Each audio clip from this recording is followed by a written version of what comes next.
Veterans That Rock.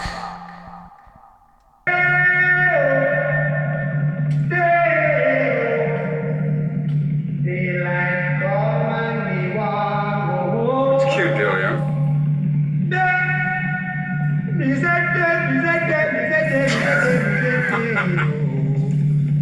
Daylight come and me want go home. Also, are you doing Work this? all night and a dream. Live 6 foot, 7 foot, 8 foot bunch. Daylight come and Hey, welcome to Veterans That Rock. My name is Sailor Scott, and I'm a U.S. Navy veteran and bass player. And my co-host is... Hey everybody, it's Zach Rabbit back again, and we have a very special, very special episode for you today. Yes, we have Mr. Harry Belafonte, our first U.S. Navy artist veteran.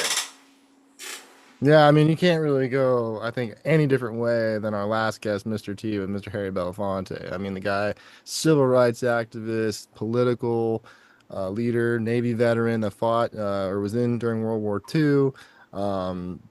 Just this guy's got it all.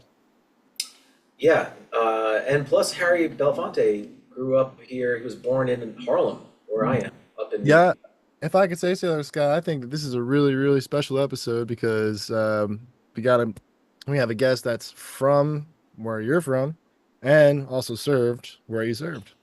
Exactly. Um, yeah, so Harry Belafonte, he grew up here in New York. But from his native country, he was from Jamaica, where he later, I guess he went back there and attended a school called the Walmer School until returning to New York City in his teens.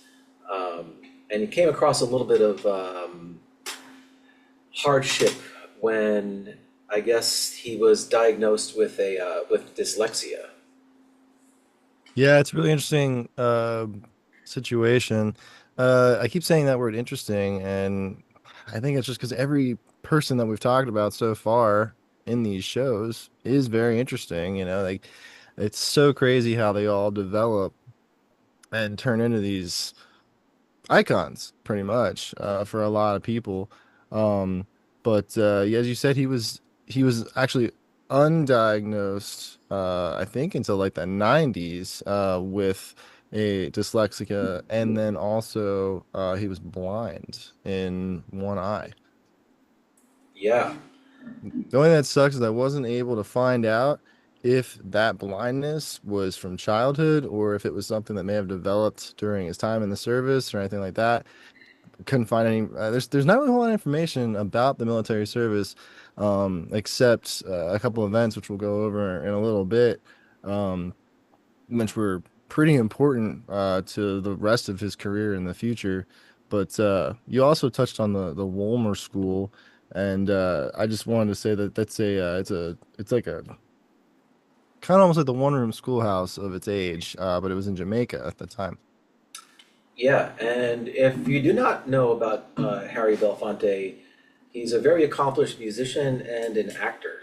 So kind of like Chris Christopherson was a, musician first and actor later. I think this was also Harry's trajectory as well. Yeah, it's I think he was actually uh even involved with the Rat Pack at one point. He started in the late 40s, early 50s doing like jazz in New York City clubs just to pay for that education. Um that's a little bit later. Um but as you were saying, his mother uh was very serious about the subject of education, and because of that dyslexia, um, it was tough for Harry. And there was a point in time where he was actually taken to Jamaica, and he lived there, like you said, in the beginning of his life. Um, but school just wasn't working out for him, and World War II came around, and mom was a little upset to find out that he jumped off and joined the Navy. Right, right, right. which is basically what happened to me. I mean, Can I say jumped off? Like, is that a Navy? Like, what do you guys like ship out or how?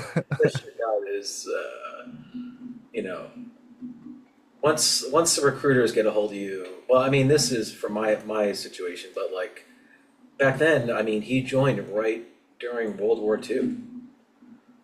His basic training was in April 12th, 1944. Graduated from Great Lakes, where I went in 1944. Um, yeah, so during World War II, I mean, after his completion of military studies, he was assigned to Port Chicago, California, 35 miles from San Francisco. The military service was segregated back then, unfortunately, and Harry, being a Jamaican American, like many of his time, was assigned to the mostly supporting specialties. His job was That's to load that's a really military. nice way for saying that he wasn't allowed to fight for anything. Like, it's a Yeah, shame, but I mean, let's unfortunately be honest about it, right? it's a real shame. I mean, um, Especially when he was a full volunteer like that. I mean, that was one of the things that touched me, I think. Um, and you can see that in other really great like Navy movies, like what was it Men of Honor with Cuba Gooding Jr. as the Navy diver. That's a really good one. yeah, And you can see it in like Pearl Harbor as well with Cuba Gooding Jr. yeah, yeah.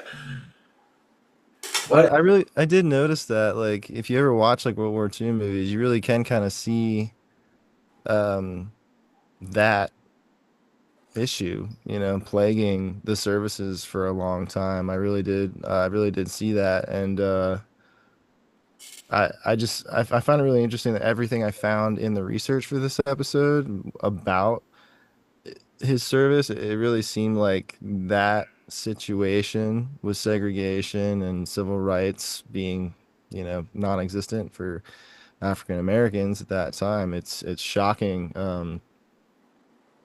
I mean, he yeah, didn't stay. He didn't stay long. yeah, and as we come to find out, through the research, like there was that big tragedy that happened, right, where when he was in Chicago.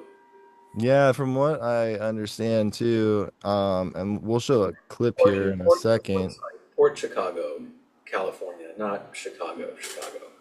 Yeah, I'm sorry, I understand. That was my fault, everyone. No, Tough. no, no. Just kidding.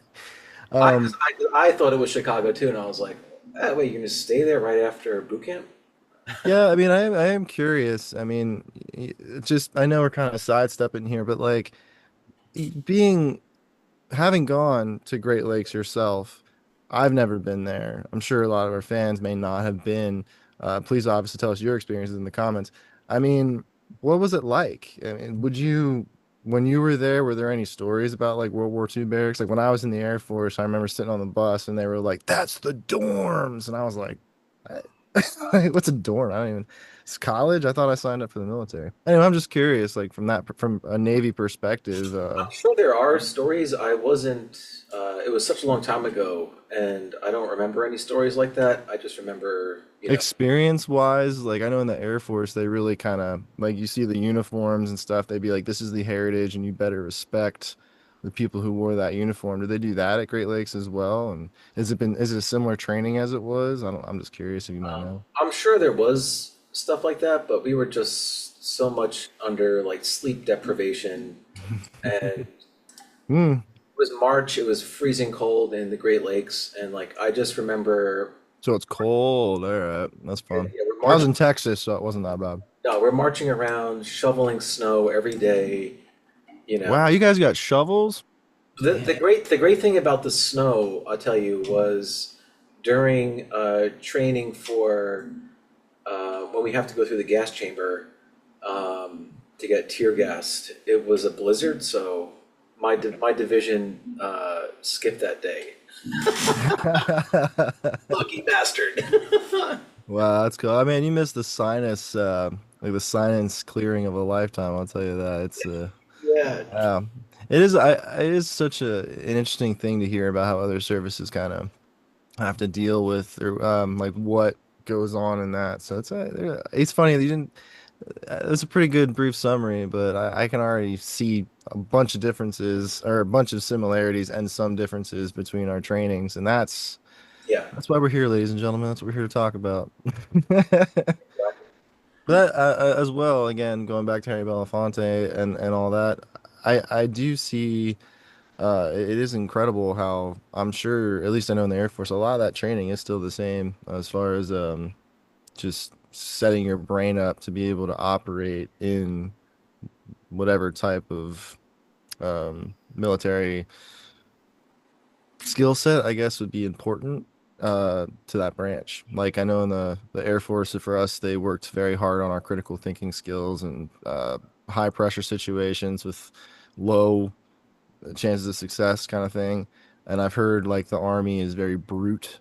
They basically force you to take whatever you can, as well as the Marines. But like the Navy to me, it's just one, it's almost like an enigma, at least in my area. A lot of people in where I grew up here in Pennsylvania, they were either in the Marines or the Army. So, I think my grandfather was in World War II in the Navy. Never really got a chance to talk to him, and the rest of my family was all in the Army. Gotcha. Yeah, but like Harry, like going through basic training, like we definitely had to read a lot too. We had to read about, all of, you know, I guess the history of the Navy and all the firefighting stuff. I mean, constantly reading. That's the one thing I've heard too, is like how people in the ground services, everyone's a soldier or a rifleman. I've heard that everyone in the Navy is a firefighter. Is that true? Yeah, we're all firefighters, and like him having dyslexia, I'm sure that was challenging, but also maybe he was treated differently based on the color of his skin back then. And I mean, I'm sure it was probably segregated barracks. Like I don't know. There's a really good, I don't know if it's going to make this episode, but I was watching a really good interview with him where he was talking about going on tour in the South after the military. And again, just so everyone kind of understand what he was up against, he said that he walked into a, a restroom in the Deep South on tour. He's a famous musician, and somebody in the bathroom said to him straight up, "If you let loose a drop N-word, you're dead." Like, That's like that's I don't mean to laugh. It's kind of an awkward thing, but like, I mean, that was like a real conversation that a star, a man who sold the first million copy record was told. yeah. That's how, I mean, I was stationed in Mississippi for my schooling in 1996, and um, I was really good friends with this guy, this kid from New Jersey, but he was Korean. And we were out walking around, we were trying to find something to eat, and I was like, just wait outside, let me see what's in this restaurant.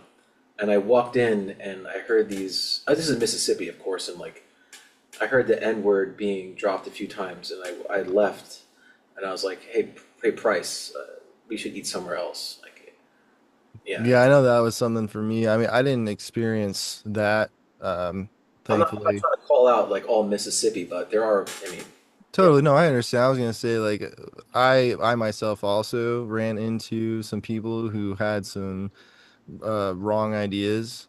Um, but as you know, in the military, they train you that you don't get to think like that because it's not true, and we don't have time for it. So, um, that was interesting. I'd meet people who had in the past been taught things like that, and then they ended up a lot of their best friends became African Americans, and like they had some family issues and stuff like that. But um, shows I think it shows how far even in that time from when you were in to when I was in. I think it's only like a 15-year gap or so. yeah, Pretty crazy. yeah. So going back to Harry Belafonte's military service, when We he were was, talking about the port massacre, I think, yeah, which is why we got into the whole subject, unfortunately, because it really was, I think, the catalyst that sparked the rest of this man's career, like the what lit the fire inside him. absolutely, and the military will do that based on your experience. Yeah, so there was a pretty tragic event when he was stationed in Port Chicago, California. Just before he arrived in California, a massive explosion took place involving military ships loaded with ammunition, and about 320 people were killed. Two-thirds of them were black sailors. It was the worst home front disaster of World War II, but almost no one knows about it or talks about it or what followed. This is what he said, Mr. Belafonte. Yeah, that was a direct quote from him. Yeah, Very interesting. Like I started to look into it, and it actually kind of prompted me an idea. I just wanted to ask you all as well if you would like to hear more about events from history or military history that may have been forgotten, some good, some bad, some indifferent. Let us know in the comments. We'd love to do that for you. yeah, especially if you were in any classified areas where there were extraterrestrials. Yeah, yeah. I'm hoping I can't wait till we start hitting on that stuff more. Yeah. It's gonna be a good So time. going back to Harry Belafonte, like after the tragedy, in Port Chicago, black sailors refused to load ammunition under the same unsafe, segregated conditions that were said to have sparked the explosion. It became known as the Port Chicago Mutiny. 50 of the sailors were convicted of mutiny and sentenced to prison.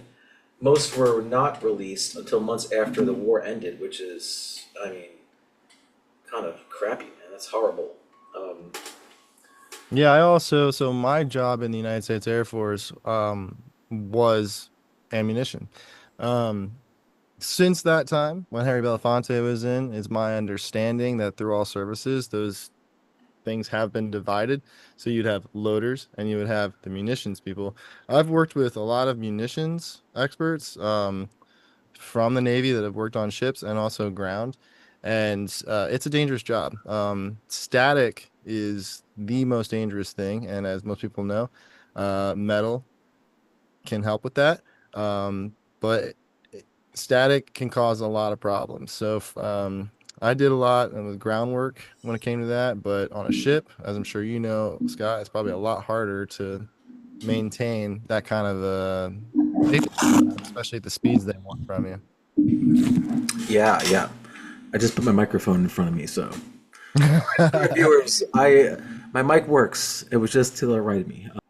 Scott, we have a really great video clip, actually, post service of Harry Belafonte, where he talked a little about his time in the military, but it's more kind of what was going on in the 60s during the Vietnam War. Um, I don't know. Here's that clip for you. I fought in the Second World War. I was in the United States Navy. I was told then this was the war to end all wars. That we were going to defeat fascism and mankind could turn its attention to the best that was in man. And now I come and my son is 10 years old and I will arm him with everything that I can so that he will be free of any primitive, medieval, concepts. And I don't want to see my boy with his face stuck in some rice paddy off in Vietnam or off in some other land, protecting the interests of the establishment and trying to reward their greed with his life. I'm opposed to it. And I don't want him to be armed with a sense of being able to go off and destroy another human being anywhere in the world whom he's never. Yeah, I mean, he really hits home with that. Like, Yeah, that's the one thing. He does not mince words. yeah, A lot of the stuff we'll get into at the end here, like his later career, post-military career. Again, that the reason I really wanted to hit on that I'm sorry, what was it called again? The post Harlem massacre? um, the mutiny, Port Chicago mutiny. Yeah. Yeah, the reason I really wanted to strike on the Port Chicago mutiny was it really does seem like that catalyst that sparked his future. As we've kind of seen in all the other artists that we've talked about. And as you saw in that video clip right there, he was very serious about his opinions. And I think that went a long way in making him into the, you know, star he is. exactly. It's very relatable to what's going on, or what's been going on ever since World War II with all, the wars we've had, and I understand. Yeah, it's usually not about defeating fascism like World War II. It's about some sort of ulterior motive or something. Now, like I said, like Harry Belafonte in 1956, Harry Belafonte was the first artist ever to sell over 1 million records with Calypso, which at the beginning of this episode, we started with Deo, or the Banana Boat song. That is his #1 hit. That is the song to most people when they think of him. And it's funny how that song is still a popular, still as popular today as it was back then. Yeah, I mean, it was huge back then. I remember it being on Sesame Street. Here's a quick clip from that, which is pretty awesome. Let me. Harry Belafonte!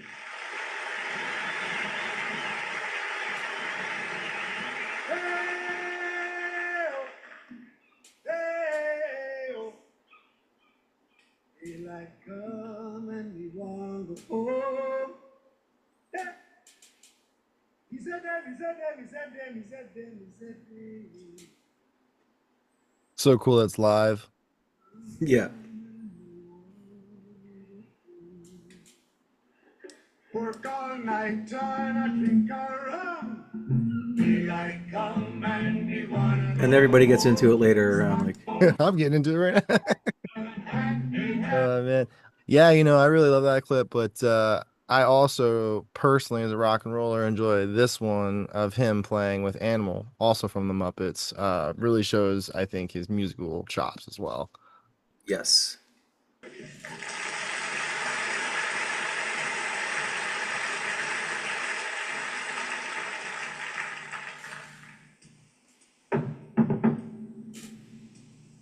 It's like watching John Entwistle play bass. He's not even looking at the drum.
That was awesome. That was really cool. I mean, super talented singer, percussionist, actor. This guy really hit the ground running. I actually have another clip here, Sailor Scott, as well, that I really enjoy, where it kind of just talks a little bit more about where his style came from. I don't know if you want to show that one really quick as well. Yes.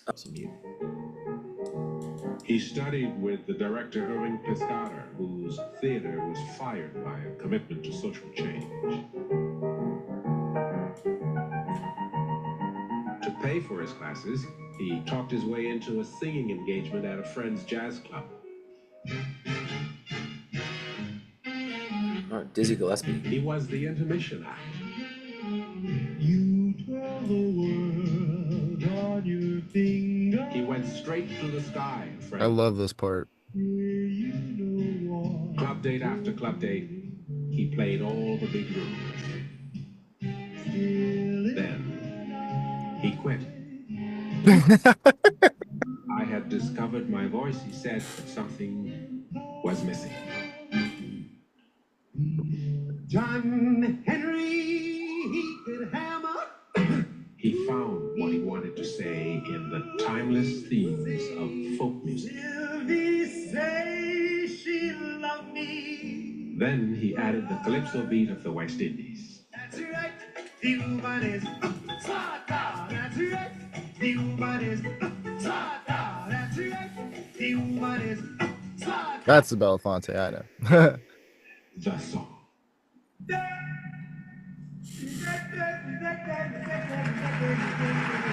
Right. So, yeah, so we just showed you that great clip of Harry Belafonte, skyrocketing his career.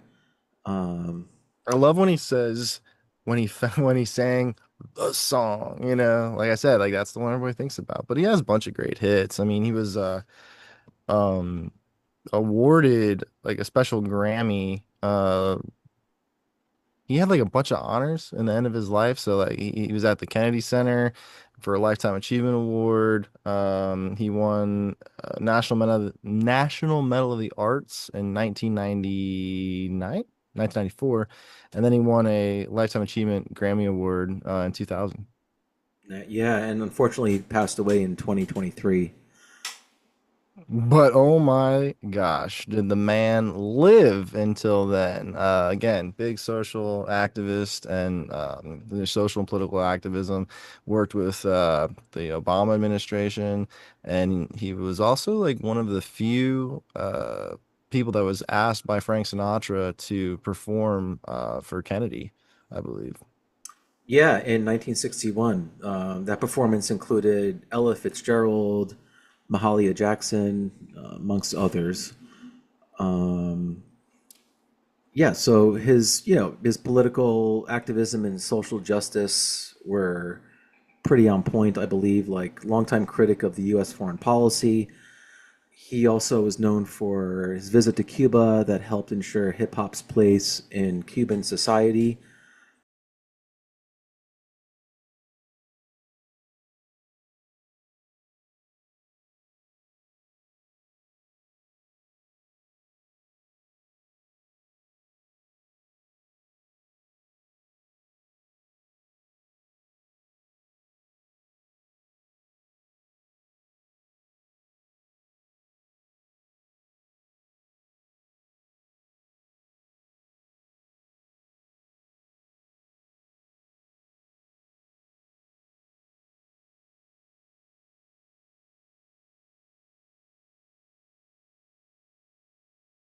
Harry Belafonte again was a man who had a lot of opinions and stuck by them and fought for them.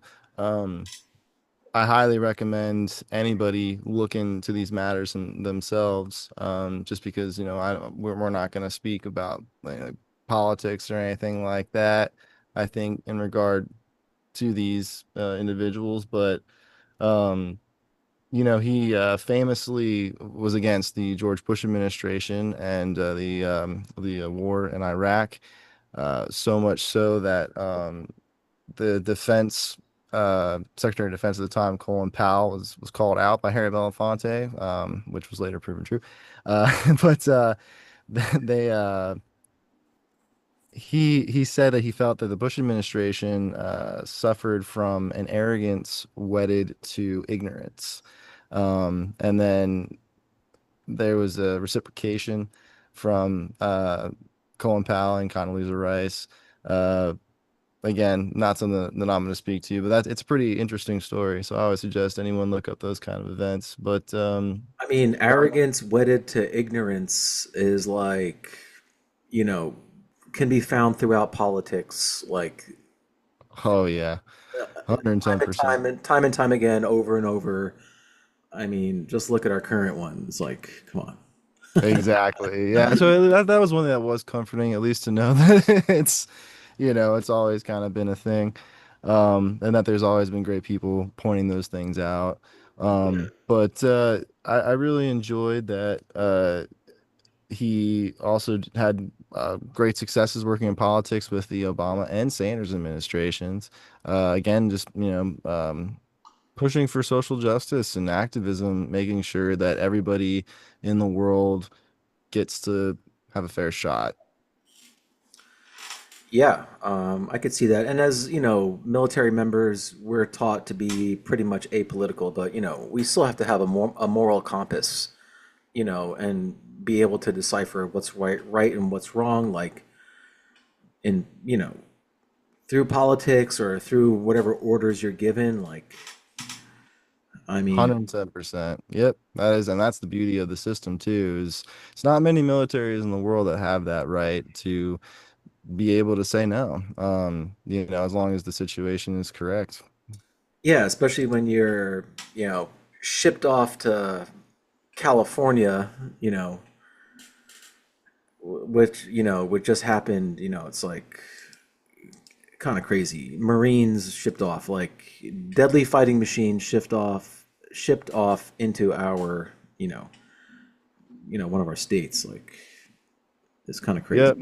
Yeah, it's the same thing as like during Belafonte's time, he would have been around as some situations were happening to allow people to go into or to allow people of color into schools in the South because of like these same thoughts and concepts that humanity is trying to grow out of, and I think from what I researched on Mr. Belafonte, that is the one thing I really enjoyed was he seems to have always had an optimism about the future, I think, and um, you can always use more people like that, like the outspoken, making sure that we all remember exactly what you said, that we have a moral compass.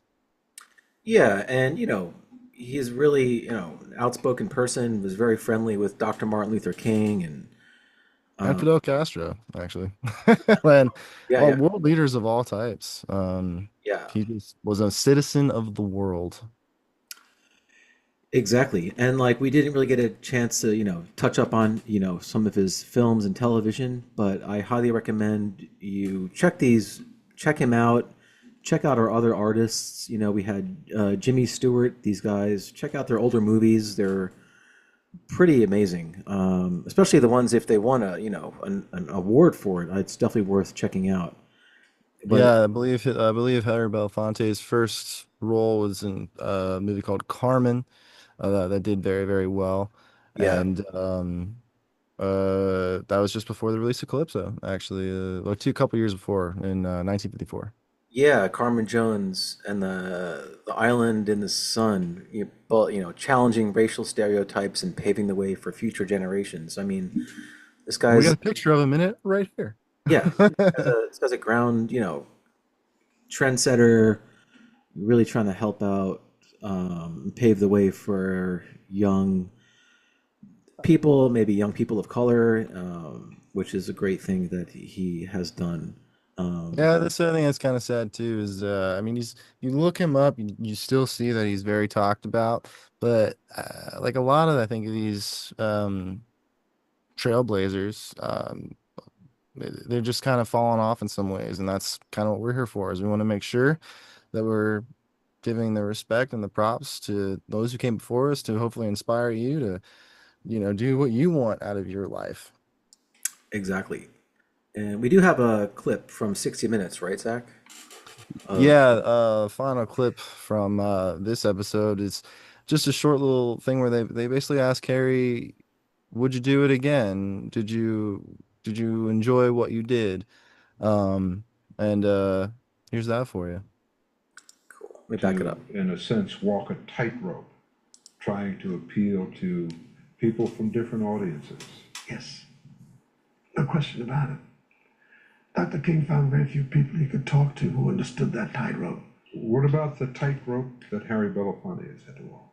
I would rather have had a life without it, but it has also been a walk that has afforded me experiences that I would never have had I not had to walk the tight line. And the tightrope has now become a way of life, to come from abject poverty and to now be told that I am a national treasure. Wow, what a journey. Sweet, simple, to the point. That's who the man was. Exactly. What a great human being Harry Belafonte was. And yeah, if you've liked what you've seen today, please like and subscribe. Um, Hopefully, we'll see you on our next episode, which is who are we doing featuring next episode, Zach? Well, Sailor Scott, we're just gonna go ahead and we're gonna put a little bit of Bob Ross right here, just a little bit, just for you and me. We're the only ones that are gonna know that's there. So, Bob Ross. Yes. Bob Ross. Uh, and as always, everybody, if you know any vets or any kind of creatives that would like to be featured on this program, please hit us up here on our Instagram. If we got anything wrong, or if you have a story about Harry Belafonte you'd like to share, please put it in the comments. We're trying to start a community here, and we want to make the content that you want to see. It's a vet community, and we're happy to do it. And we appreciate all of you watching. Absolutely. And we're gonna sign out. Hope you guys have a great summer, and we'll see you in August. Aim high, fly, fight, win. Yes.